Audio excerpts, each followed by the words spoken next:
Hello, and welcome back to Coin Lady channel. Crypto Twitter has been swamped by the rumor that SEC Chairman Gary Gensler is resigning.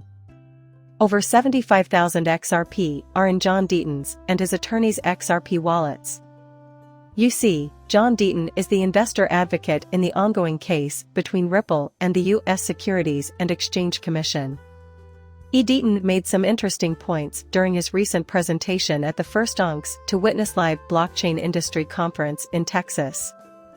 Deaton's talk elaborated on the concept of qualified immunity, a crucial element of the law that might put the SEC's acts into doubt when carrying out their official duties.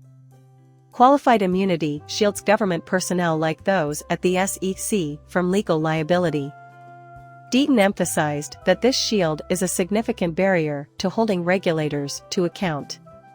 Specifically, Deaton referenced the Bernard Madoff case, in which investors sued the SEC for failing to take action despite repeated warnings about Madoff's now famous Ponzi scheme. It is evidently impossible to hold the SEC accountable, as seen by the judge's decision to dismiss the action. The current status of the appeals process for the Ripple cases was outlined by Deaton. Only when the trial has been completed may a comprehensive appeal be submitted. Deaton considered the possibility that SEC witnesses are mediators if an interlocutory appeal had already been considered. Depending on what happens with the Coinbase case, the settlement may be affected by the parties' views on the security of other cryptocurrencies, making the latter option more or less plausible.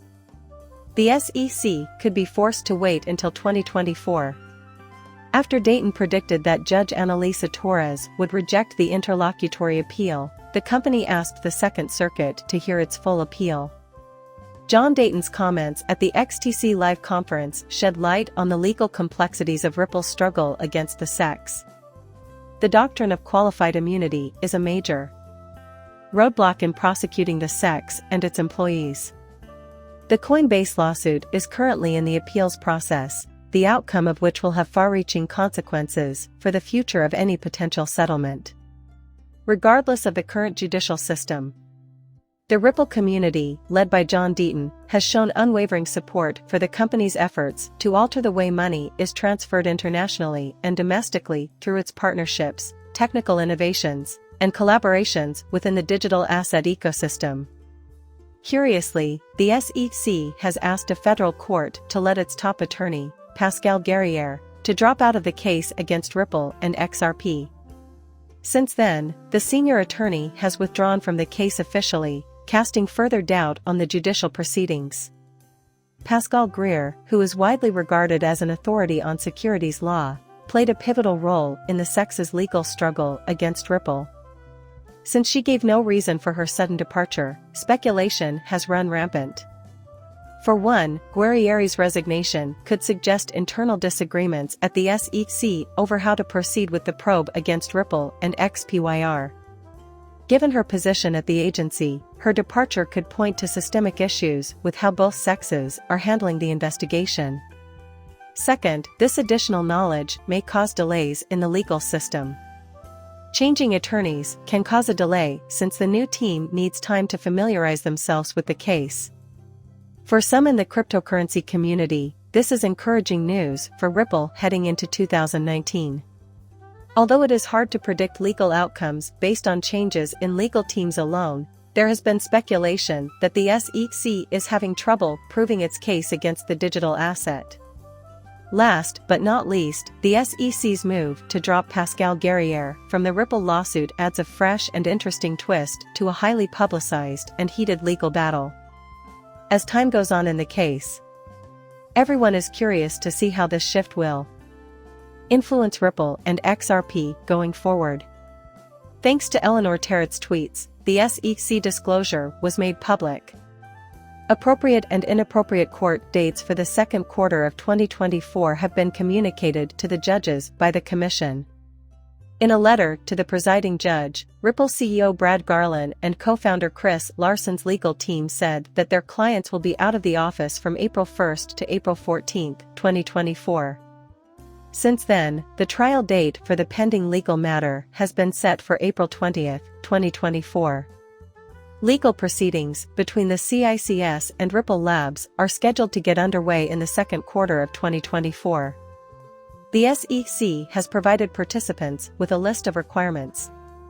Despite a judge in the U.S. District Court for the Southern District of New York and Lisa Torres's offer to proceed with the appeals at any time during the term, both Ripple and the SEC have confirmed in formal letters to the court that they intend to proceed with the appeals in the second quarter of 2024.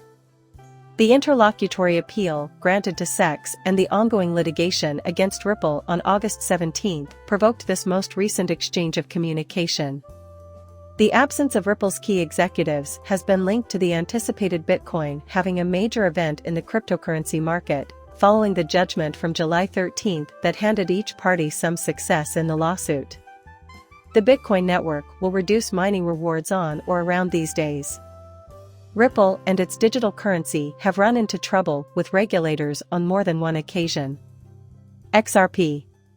John Deaton, a cryptocurrency legal expert and XRP proponent, describes how the U.S. Securities and Exchange Commission (SEC) has impeded Xrp's progress. After the introduction of the Securities and Exchange Commission secured litigation against Ripple v. Attorney John Deaton took to Twitter to express his displeasure with the performance of the cryptocurrency. After Circle's latest investment, the platform now has a large user base expecting to use stablecoin. In a statement, Coinbase explains that it consulted with SEC attorneys before agreeing to add Xrp to its platform. Coinbase may have chosen Ripple instead of Circle if not for this case, according to Deaton. It's instructive to contrast Coinbase transaction times with those of XRP's in a closed circuit with us. The process of getting XRP back on Coinbase was more involved than just another purchase. Due diligence was required, and it was carried out with great care to guarantee that all rules and regulations were followed to the letter to successfully navigate the regulatory environment. DC, which were both published around the same time. XRP's legality as a digital asset rather than a security was established in large part due to Coinbase's proactive communication with the U.S. Securities and Exchange Commission (SEC). The second Coinbase got together to figure out where to put XRP.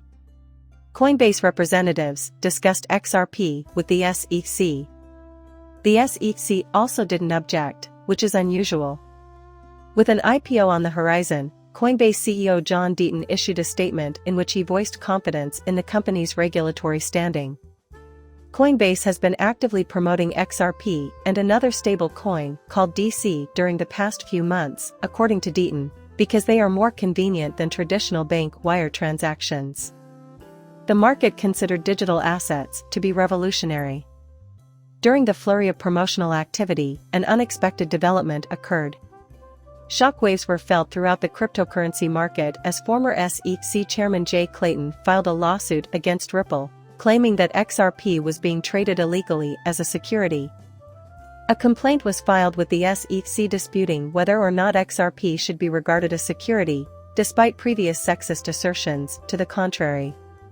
Even though MoneyGram International Incorporated stopped using XRP and its international payment system 18 months ago, this current legal action has not been halted. Despite the SEC's approval of MoneyGram International's international payment system 18 months ago, the company is now facing fresh legal action. The impact of lawsuits on XRP's future development is highlighted by Deaton. These roadblocks have wasted time and resources and prevented us from making the most of the circumstance. In the end, please like and subscribe my channel. See you later, bye.